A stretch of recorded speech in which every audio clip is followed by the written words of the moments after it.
पटना से हमारे साथ जुड़े कृषि मंत्री शिवराज सिंह चौहान जी, देश के अलग अलग हिस्सों में जुड़े हुए सभी आदरणीय मुख्यमंत्रीगण, गवर्नर श्री, मंत्रीगण, यूपी सरकार के मंत्रीगण, यूपी भाजपा अध्यक्ष भूपेंद्र सिंह चौधरी जी, सभी विधायक एवं जनप्रतिनिधिगण और मेरे प्यारे किसान भाई और बहनों, और विशेष रूप से काशी के मेरे मालिक जनता जनार्दन, आज हम काशी से देश भर के लाखों किसानों से जुड़े हुए हैं। सावन का महीना हो, काशी जैसा पवित्र स्थान हो और देश के किसानों के साथ जुड़ने का अवसर हो, इससे बड़ा सौभाग्य क्या हो सकता है। आज मैं ऑपरेशन सिंदूर के बाद पहली बार काशी आया हूं।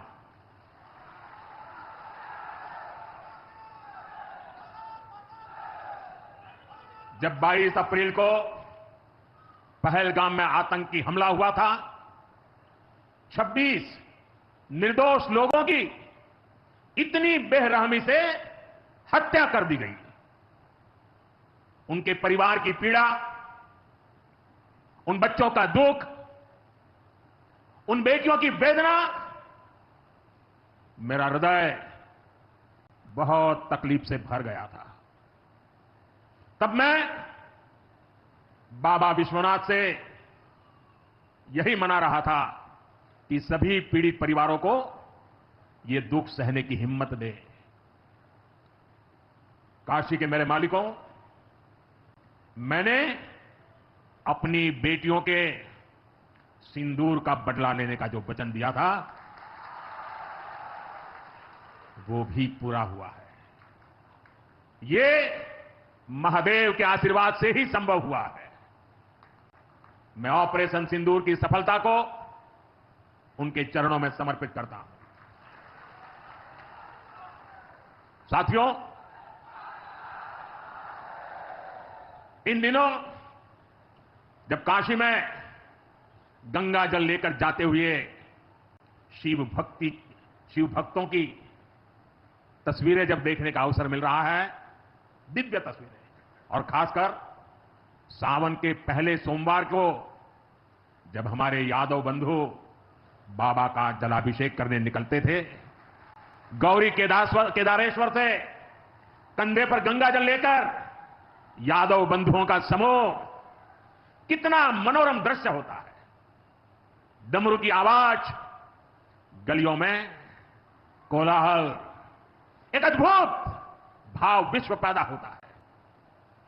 मेरी भी बहुत इच्छा थी कि सावन के पवित्र महीने में बाबा विश्वनाथ और मार्कंडेय महादेव के दर्शन करूं, लेकिन मेरे वहां जाने से महादेव के भक्तों को असुविधा न हो, उनके दर्शन में बाधा न पड़े, इसलिए मैं आज यहीं से भोलेनाथ और मां गंगा को प्रणाम कर रहा हूं। हम सेवापुरी के ई मंच से बाबा काशी विश्वनाथ के प्रणाम करत है। नमः पार्वती पते हर हर महादेव। साथियों, कुछ दिनों पहले मैं तमिलनाडु में था। मैं वहां 1000 साल पुराने एक ऐतिहासिक मंदिर गया था, गंगईकोंडा चोलापुरम मंदिर। यह मंदिर देश की शैव परंपरा का एक प्राचीन केंद्र है। यह मंदिर हमारे देश के महान और प्रसिद्ध महान राजा राजेंद्र चोल ने बनवाया था। राजेंद्र चोल ने उत्तर भारत से गंगा जल मंगवाकर उत्तर को दक्षिण से जोड़ा था। 1000 साल पहले अपनी शिव भक्ति और शैव परंपरा के जरिए राजेंद्र चोल ने एक भारत श्रेष्ठ भारत का उद्घोष किया। आज काशी तमिल संगमम जैसे प्रयासों के जरिए हम उसे आगे बढ़ाने का एक नम्र प्रयास कर रहे हैं। और मैं जब अभी अभी गंगईकोंडा चोलापुरम गया तो मेरे लिए बहुत संतोष की बात है कि 1000 साल बाद आपके आशीर्वाद से मैं भी गंगा जल लेकर वहां गया था। मां गंगा के आशीर्वाद से बहुत ही पवित्र माहौल में वहां पूजा संपन्न हुई। गंगा जल से वहां जलाभिषेक करने का सौभाग्य प्राप्त हुआ। साथियों, जीवन में ऐसे अवसर बहुत प्रेरणा देते हैं। देश की एकता की हर बात नई चेतना जगा देती है और तभी तो ऑपरेशन सिंदूर सफल होता है। 140 करोड़ देशवासियों की एकता ऑपरेशन सिंदूर की ताकत बन जाती है। साथियों, ऑपरेशन सिंदूर जवानों के पराक्रम का वो पल और आज किसानों को प्रणाम करने का अवसर। आज यहां एक विराट किसान उत्सव का आयोजन हो रहा है। देश के 10 करोड़ किसान भाइयों बहनों के खातों में 21,000 करोड़ रुपए पीएम किसान सम्मान निधि के रूप में भेजे गए हैं। और जब काशी से धन जाता है ना, वो तो अपने आप प्रसाद बन जाता है। 21,000 करोड़ रुपया किसानों के खाते में जमा। साथियों, आज यहां भी 2,000 करोड़ रुपए से ज्यादा की विकास परियोजनाओं का लोकार्पण और शिलान्यास भी हुआ है। बाबा के आशीर्वाद से काशी में विकास की अविरल धारा मां गंगा के साथ साथ आगे बढ़ रही है। मैं आप सभी को, देश के किसानों को बहुत बहुत बधाई देता हूं। अभी कुछ ही दिन पहले काशी में सांसद टूरिस्ट गाइड प्रतियोगिता भी आयोजित की गई थी। यानी स्पर्धा के द्वारा स्किल डेवलपमेंट, स्वयं प्रयास से स्किल डेवलपमेंट, उसके अनेक प्रयोग आज काशी की भूमि में हो रहे हैं। आने वाले दिनों में काशी सांसद फोटोग्राफी प्रतियोगिता, सांसद रोजगार मेला समेत कई और आयोजन भी होने वाले हैं। मैं यहां सरकार के सभी मुलाजिमों को, सरकार के सभी अधिकारियों को भी सार्वजनिक रूप से बहुत बहुत बधाई देता हूं, ताकि वे जनभागीदारी से युवा पीढ़ी को जोड़ करके ऐसे अद्भुत कार्यक्रमों की रचना करते हैं और सफलतापूर्वक उसको आगे बढ़ाते हैं। इस काम में जुड़े हुए सभी अधिकारी भी बहुत बहुत बधाई के पात्र हैं। जो ये प्रतियोगिता में हिस्सा ले रहे हैं, उनको भी मेरी बहुत बहुत शुभकामनाएं हैं। साथियों, हमारी सरकार निरंतर किसानों की खुशहाली के लिए काम कर रही है। पहले की सरकारों में किसानों के नाम पर हुई एक घोषणा भी पूरी होना मुश्किल होता था, लेकिन भाजपा सरकार जो कहती है वो करके दिखाती है। आज पीएम किसान सम्मान निधि सरकार के पक्के इरादों का उदाहरण बन चुकी है।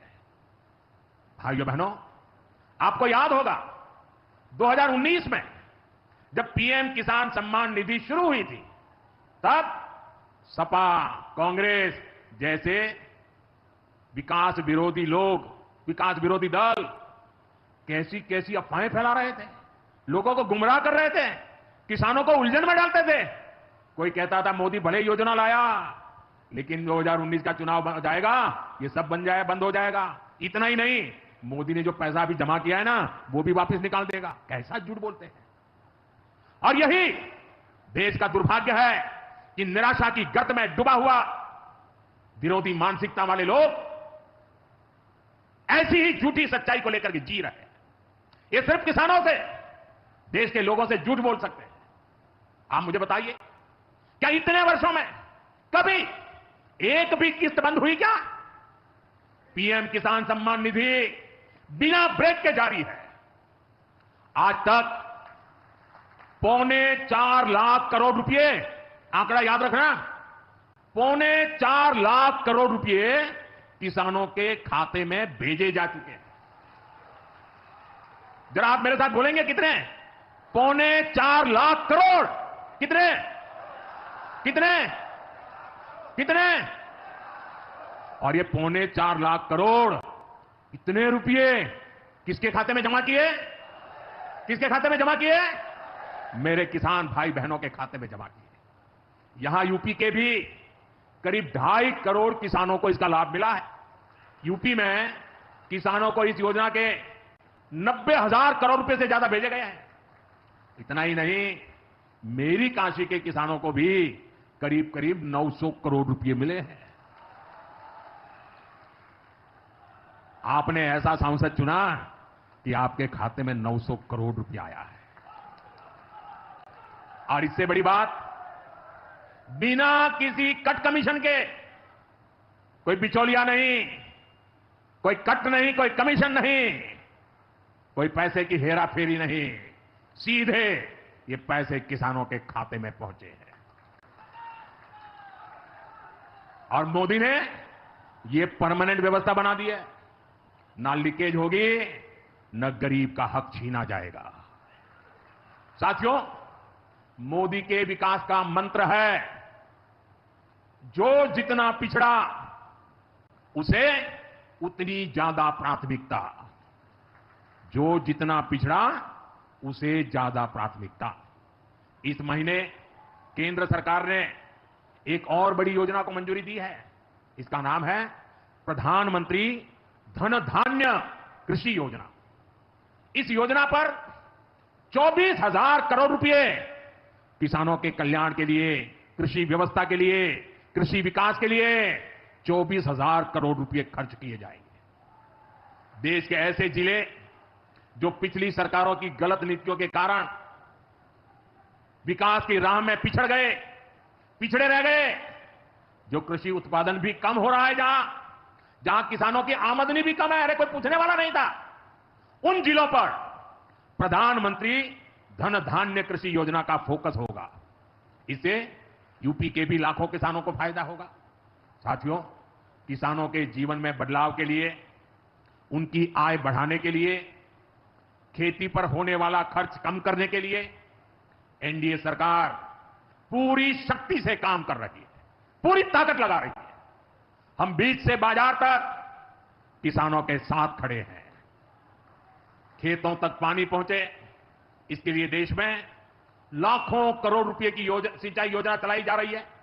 साथियों, किसानों के सामने एक बड़ी चुनौती मौसम की होती रही है। कभी ज्यादा बारिश हो गई, कभी ओला गिर गया, पाला पड़ गया। किसानों को इससे सुरक्षा देने के लिए पीएम फसल बीमा योजना शुरू हुई। इस योजना के तहत, यह आंकड़ा भी याद रखिए, इस बीमा योजना के तहत अब तक 2.25 लाख करोड़ रुपए, 2.25 लाख करोड़ रुपए से ज्यादा का क्लेम किसानों को दिया जा चुका है। बीमा के माध्यम से 2.25 लाख करोड़ रुपया। कितना बताएंगे? कितना? 2.25 लाख करोड़ रुपया। साथियों, हमारी सरकार यह भी सुनिश्चित कर रही है कि आपको आपकी फसल की सही कीमत मिले। इसके लिए फसलों की एमएसपी में रिकॉर्ड वृद्धि हुई है। धान और गेहूं जैसी प्रमुख फसलों की एमएसपी भी बढ़ाई गई है। आपकी उपज सुरक्षित रहे, इसलिए सरकार देश में हजारों नए गोदाम भी बनवा रही है। भाइयों बहनों, हमारा जोर कृषि अर्थव्यवस्था में महिलाओं की भागीदारी बढ़ाने पर भी है। हम लखपति दीदी अभियान चला रहे हैं। हमारा लक्ष्य देश में 3 करोड़ लखपति दीदी बनाने का है। 3 करोड़ लखपति दीदी। ये सपा वाले तो आंकड़ा सुनकर के ही साइकिल लेके भाग जाएंगे। अब तक 1.5 करोड़ से ज्यादा लखपति दीदी भी बन चुकी है। 3 करोड़ का लक्ष्य में से आधा काम पूरा कर लिया। 1.5 करोड़ गांव में काम करने वाली गरीब परिवार की, किसान परिवार की हमारी बहनें 1.5 करोड़ बहनें लखपति दीदी बन जाए, ये बहुत बड़ा काम हो रहा है। सरकार के ड्रोन दीदी अभियान ने भी लाखों बहनों की आय बढ़ाई है। साथियों, हमारी सरकार कृषि से जुड़ी आधुनिक रिसर्च को खेतों तक पहुंचाने में भी जुटी है। इसके लिए मई और जून के महीने में खास तौर पर विकसित कृषि संकल्प अभियान चलाया गया। लैब से लैंड के मंत्र के साथ 1.25 करोड़ से अधिक किसानों से सीधा संवाद किया गया। हमारे देश में माना गया है और यह व्यवस्था भी है कि कृषि ये राज्य का विषय है, और सही भी है। लेकिन इसके बावजूद भी भारत सरकार को लगा, एनडीए सरकार को लगा, मोदी सरकार को लगा कि भले विषय राज्य का हो, राज्य करें, कर पाए न कर पाए, बहुत से राज्य हैं जो नहीं कर पाते हैं। तो हमने तय किया कि हम खुद भी कुछ करेंगे और करोड़ों किसानों के साथ सीधा संवाद किया। साथियों, केंद्र सरकार की योजनाओं का लाभ आप सभी तक निरंतर पहुंचता रहे, इस दिशा में आज मुझे आपके साथ एक अहम जानकारी साझा करनी है और उसमें मुझे आपकी मदद भी चाहिए, यहां बैठे हुए लोगों की भी मदद चाहिए।